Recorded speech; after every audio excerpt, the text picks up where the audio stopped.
करने के लिए हमारे साथ खास मेहमान जुड़ गए हैं। मेजर जनरल राजन कोचर, डिफेंस एक्सपर्ट, मनन द्विवेदी, विदेश मामलों के जानकार।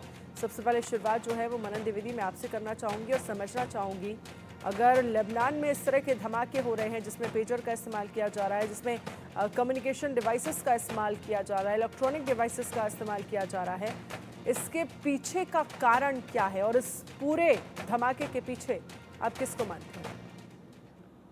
देखिए, अगर हम पूरे इंसिडेंट को देखें, पूरे घटनाक्रम को देखें और अगर हम हमारा सोर्स यही रहता है वैश्विक मीडिया, वेस्टर्न मीडिया, तो अमेरिकन मीडिया जैसे वॉशिंगटन पोस्ट और न्यूयॉर्क टाइम्स वगैरह में जो खबरें आ रही हैं, उससे उससे यही प्रतीत होता है कि जो लेबनान में जो डिवाइसेस एक्सप्लोड हो रहे हैं, जो पेजर्स एक्सप्लोड हो रहे हैं, जो इलेक्ट्रॉनिक डिवाइसेस और मोबाइल्स एक्सप्लोड हो रहे हैं, उसके पीछे पूरा हाथ इजराइल का लग रहा है। पर अगर हम इजराइल की मिनिस्ट्रीज के स्टेटमेंट्स को देखें, तो उन्होंने कोई स्टेटमेंट नहीं दिया है और उन्होंने ये जो अटैक हुआ है, ये जो एआई अटैक कहेंगे इसको, ये साइबर अटैक हुआ है, ये जो इलेक्ट्रॉनिक नेटवर्क अटैक हुआ है, इसके बारे में इजराइल ने अभी चुप्पी साधी हुई है। इसमें मैं 2-3 बातें यहाँ पर कहना चाहूँगा। पहली बात ये कि ये सुपर टेररिज्म का एक विटनेस है, नज़ारा है, जिसमें हम पाते हैं 2 चीज़ें, नोड्स और इंटरनोड्स।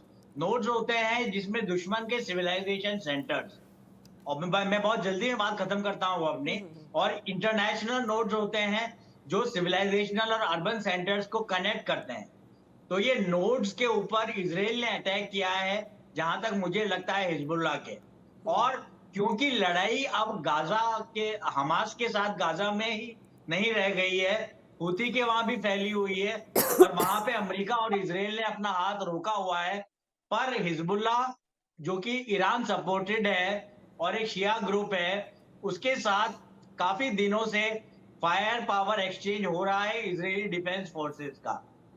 और अगर हम पास्ट में भी जाएं, तो हम पाएंगे कि 2020 में एक ईरानी टेररिस्ट लीडर थे, उनको भी एक रोबोट और साइबर अटैक के थ्रू ही उनको असैसिनेट किया गया था। 2020 में उनका खात्मा किया गया था। पर जहां तक हम लेबनान की तरफ अगर आए, तो जो हिजबुल्लाह के जो लीडर हैं हसन नसरल्लाह, वो भी ये बात पिछले 1 वर्ष से कह रहे थे कि एक्चुअली जो हम लोग की वहां के जो मिलिटेंट्स हैं, मैं इनको मिलिटेंट्स कहूंगा, ये नॉन स्टेट एक्टर एंटिटी है। और जिस तरह का कंसर्न एक राष्ट्र के विक्टिम्स के प्रति जाता है, मेरा पर्सनल व्यू है, वैसा कंसर्न हिजबुल्लाह के प्रति, हमास के प्रति और हुती रिबेल्स के प्रति नहीं जाना चाहिए। मैं अपनी बात खत्म करता हूं। जी। तो हसन साहब जो हैं, उन्होंने कहा था कि हिजबुल्लाह के साथियों को सेलफोन्स यूज नहीं करने चाहिए और पेजर्स यूज करने चाहिए। तो पेजर्स यूज किए गए, तो जो लेबनान की जो सप्लाई चेन है, उनको इजराइल ने शायद इन्फिल्ट्रेट कर दिया है और कुछ हंगेरियन और ताइवानीज फर्म्स के थ्रू ये लोग आगे आए और ये बैटरी लेडन एक्सप्लोजिव पीएनटी इनकी बैटरीज में लगा हुआ है। ऐसा कुछ रिपोर्ट्स, वेस्टर्न रिपोर्ट्स के थ्रू हम देख सकते हैं। मैं यही कहना चाहूंगा। ठीक है, मनन द्विवेदी आप हमारे साथ रहिएगा, आगे भी इस पर हम चर्चा करेंगे। हमारे साथ राजन कोचर भी हैं, आप भी हमारे साथ रहिएगा।